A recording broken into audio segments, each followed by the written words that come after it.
All right, Eagles fans, welcome back into the channel. In today's video, we're going to be doing a Broncos game recap and, of course, talk about the talk that was had between Saquon Barkley, A.J. Brown, and Jalen Hurts, and whether or not I believe there are better days ahead for the Philadelphia Eagles. I'm going to start with the Broncos game recap. Let's move it over to the game recap screen here. Wasn't able to do this video yesterday. I do apologize for that. So we're kind of combining videos here. When you look at this game, Philadelphia loses the game pretty much just solely in the fourth quarter, but really a lot of it was in the second half. I actually want to go by play here just to break down the Eagles' drives in the second half. The first drive obviously was solid, right? Touchdown drive, 4 plays, 74 yards. You had the big play to Saquon Barkley, the 47-yard receiving touchdown on the wheel route. Jalen Hurts clearly optioned to that, saw what he wanted in the defense. Up 17-3 in the second half, up 2 scores. Feel like, hey, maybe this is the game where it's all put together, because the passing attack in the first half was pretty solid. Punt on 5 plays, 23 yards, 2 minutes. Punt, negative 16 yards, 1 minute and 5 seconds. On to the fourth quarter. Punt, 3 plays, negative 6 yards, 2 minutes and change. Punt, 3 plays, 2 yards, 2 minutes and change. The second half, again, was an absolute disaster. It was another game in which the second half, or just a half of football generally, was a disaster from the Philadelphia Eagles offensive standpoint. And I want to be a guy who says, let's give Kevin Patullo some time, yada, yada. But my patience are starting to wear thin. I know that of Eagles fans, I'm actually pretty patient. So I'm sure your guys' patience are starting to wear very thin as well. This is just not something that I think is sustainable. And we will see if things get better. I'm basically giving it the next month of Giants on Thursday, Vikings the week after that on a long week, Giants again, bye week. If they don't come out of that bye week looking like the team that won the Super Bowl, or at least 85-90%, I'm going to have some real concerns with this football team.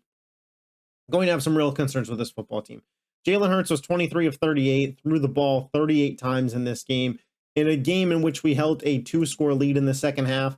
I know that we want the passing attack to be better. I think that was coaching malpractice. I think in a spot where we are up 2 scores in the second half, Saquon Barkley finishing the game with 6 carries is just absolutely atrocious. The man was averaging 5 yards a carry. It's not like he was having a bad day by any means. I know that Denver stacks the box. At a certain point in the second half, when you're up 2 scores, you have to just control the game and control the clock. That was something that Philly did so well last year that they're just not doing this year. And some of it is due to Saquon Barkley, who self-admittedly needs to play better, but some of it has to do with just not making the right play calls at the right time.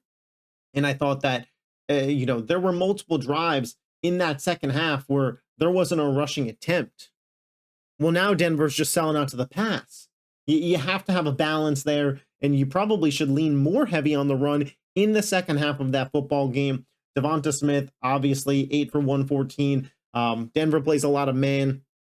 When you have A.J. Brown on Pat Surtain, I thought A.J. Brown did fine, 5 for 43. Should have had that long touchdown catch, so should have been a much better day. But Devonta Smith was always going to eat in this matchup as the best corner in the NFL. Potentially, and Pat Surtain was on A.J. Brown. Defensively, it wasn't the best day ever. It wasn't the worst day ever. Zach Bond, 12 tackles. Jahad Campbell, 11 tackles. Still looks like the best linebacker duo in football. Quinyon Mitchell kind of got his lunch money taken by Cortland Sutton. It is what it is in that standpoint of things. I thought that listen, and I want to make this clear, and I'm going to go on the full screen here. I am not a blame the refs for loss guy. So do not hear what I'm not saying here. I think if you put yourself in a position for calls to dictate the outcome of the football game, you did not do enough to win. However, the refereeing in the second half of this game was absolutely atrocious, and it felt like every big call went against the Eagles. And that can be a true statement as well.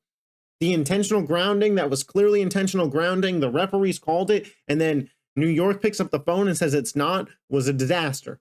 That unnecessary roughness penalty on Zach Bond was on third down, and RJ Harvey is like a yard or two away from picking up a first down, and he's fighting. Bond dives in, and then he goes. I thought it was a terrible call in that spot. It wasn't borderline, maybe, but in that spot, I think you hold your whistle. I think that is one of my biggest pet peeves, not just in this game or not just even in football, but in sports in general. If it is a ticky-tacky call at the end of a close game, let the players decide the outcome. That's why we're watching. We're not watching for you to give first downs and you decide the outcome. Let the players decide the outcome.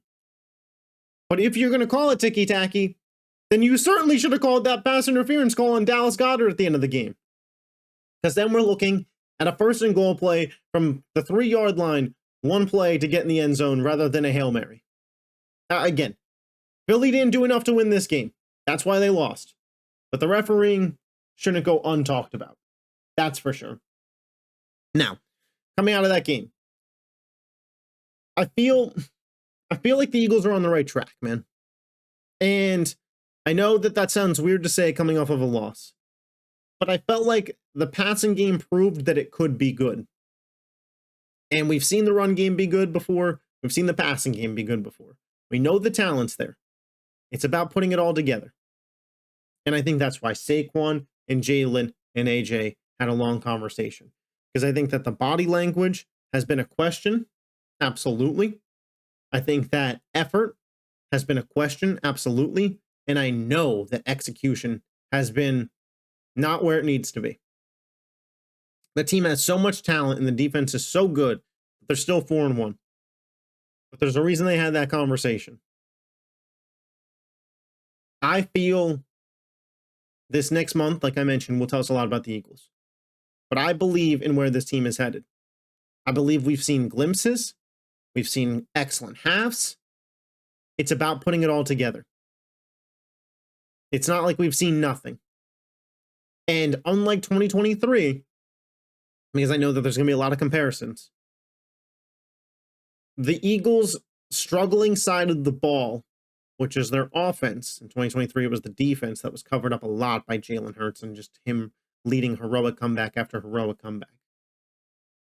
The struggling side of the ball right now is the offense, which we know has talent. It's not a talent issue. It's an execution and game plan issue. And that's something that can be fixed. You can't just make players better. In 2023, we were able to cover up the lack of talent we had. Right now, it feels like we're holding down the talent we do have, which we've seen we've had tough games, by the way. The Dallas game, is Dallas good? Is Dallas not good? I don't know. But aside from that, Kansas City, I think that they're a good team despite their record right now. I know that Tampa Bay, the Rams, and the Broncos are good teams. 4-1 through a tough stretch. They got a nice month coming up here. They should be able to eat and get hefty and feel good about themselves in month time. I got to see it put together for a full football game. I really do. And I'm interested to see on a Thursday night game if with less preparation, things actually look a little bit better. We'll see. So let me know your thoughts on the Broncos game in the comment section down below. Do you believe in this Philadelphia Eagles team, or do you think the season is cooked? If you love the Eagles and you're not yet subscribed to this channel, hit that button. I'll catch you next time. Peace.